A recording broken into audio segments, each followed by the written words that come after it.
Welcome back to another wonderful, happy story time. So, a lot happened, and it's been a little while, but the original two founders of the guild, known as Funky Town, have returned, along with a new player, female Wood Elf.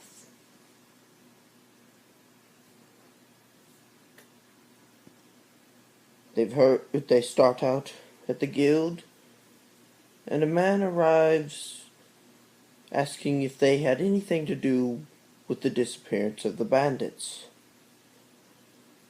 These bandits have been a problem for a long time, yet the guild had no responsibility in it. They did not know what happened to them. So the man told them that the bodies were all missing.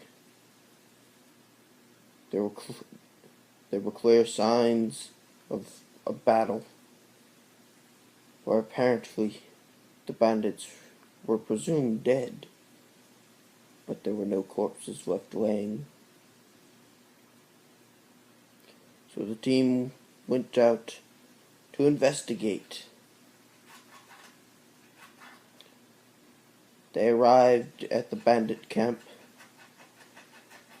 traveled inside, and searched around, finding blood covering everything. And they find several crystals where the bandits had been controlling storms and using the lightning to aid in their raids. There was a large crystal in the middle that the bandit leader controlled. Unfortunately, they were unable to move it. There were 5 smaller crystals. One member of the team retrieved the crystal and touched it to the larger one, only to have lightning strike him, and he dropped the crystal and it shattered. The other 2 members collected the other 4 crystals that surrounded the camp, and with little more of interest, they traveled on their way. They went to Saxondale, the magical town that was known for having magic. So, they believe that they may find more information about the crystals there.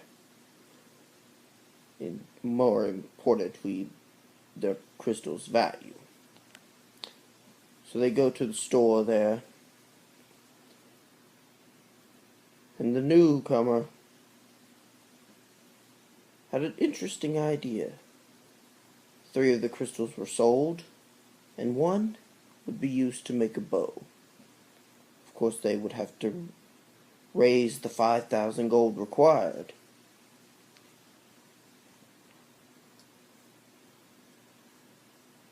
Well, a few days go by, and a halfling approaches them at the guild. A halfling that they have seen many times, known as Perder. He is incredibly drunk, and he speaks of a vision that came to him from his ale. He saw a vision of a wood elf that would face a horrible creature. He told them to meet him at the Cave Inn, which is an inn that was made from a cave. After spending the night there, he led them off deep into the mountains, where they found a cliff, and at the top they could see a cave. 2 began to climb. 1 searched around and found a staircase hidden behind an illusion, making his journey much easier. Looking back, Perder was missing. There was no sign of him. They travel inside, and the wall opens up as Purder enters through a secret entrance.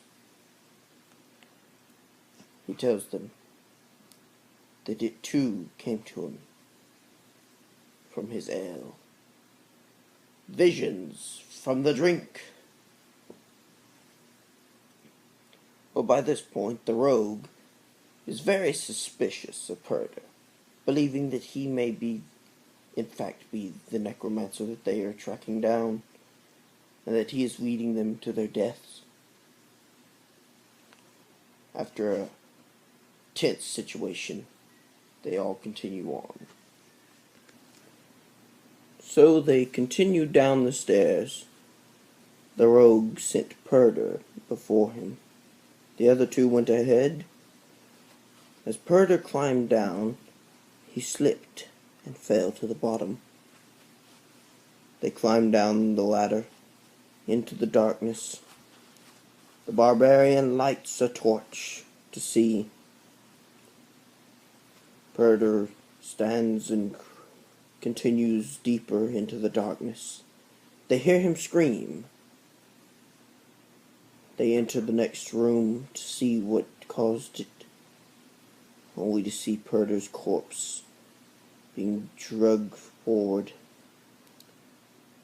into a horrible sight. A giant monstrosity of conjoined undead corpses just intertwined, creating a massive beast. Now Purder was among them. They had no choice but to fight. The rogue striking from behind, the barbarian from the front, and the ranger from a distance. The beast kept striking many blows. It launched corpses from itself, which rose, fighting as well. Finally, after a long, dragged-out cutscene, not really, after a long fight scene, they managed to defeat the beast. As it collapses, 6 zombies rise and continue the fight. They go after the barbarian. After several more rounds of fighting, unsure of if they would survive, 1 zombie remained. The rogue knew exactly who this was, and had full intent on being the one to strike the final blow. Purder looked up at him, a look in his eyes, his undead eyes, almost begging not to be killed. The rogue raised his blade, and in one swoop made a critical fail. His intent to kill hit Purder and caused his heart to start beating again, bringing him back to life.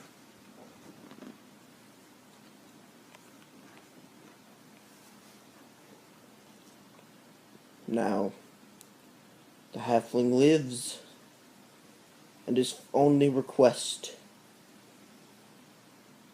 is a drink. Because, being undead really sobers you up.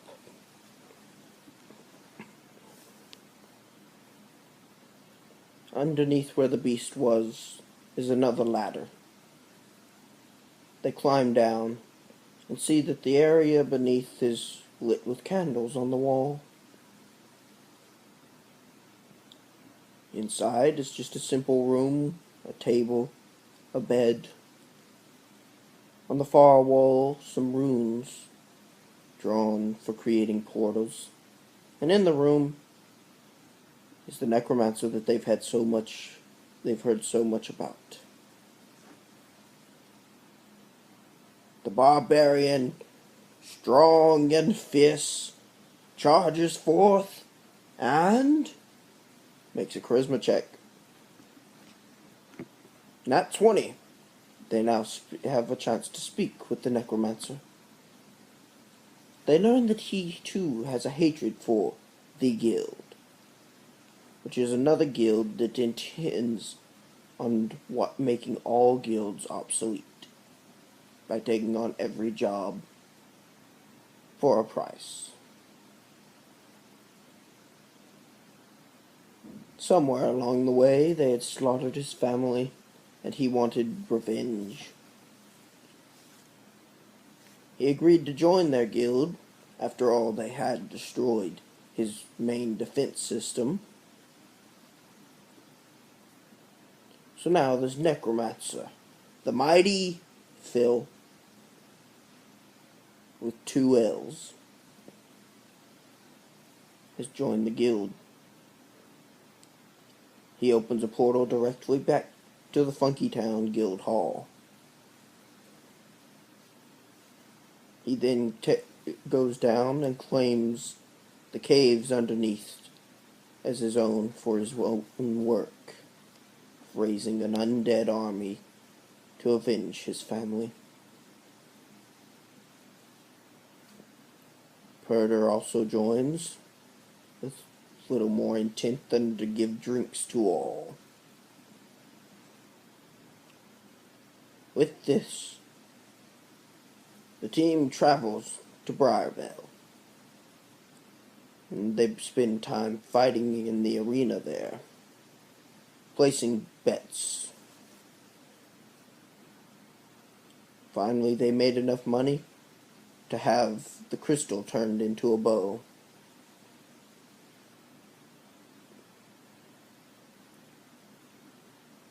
And so, they now have a new legendary bow that can turn a normal arrow into a bolt of lightning and strike 2 targets at once.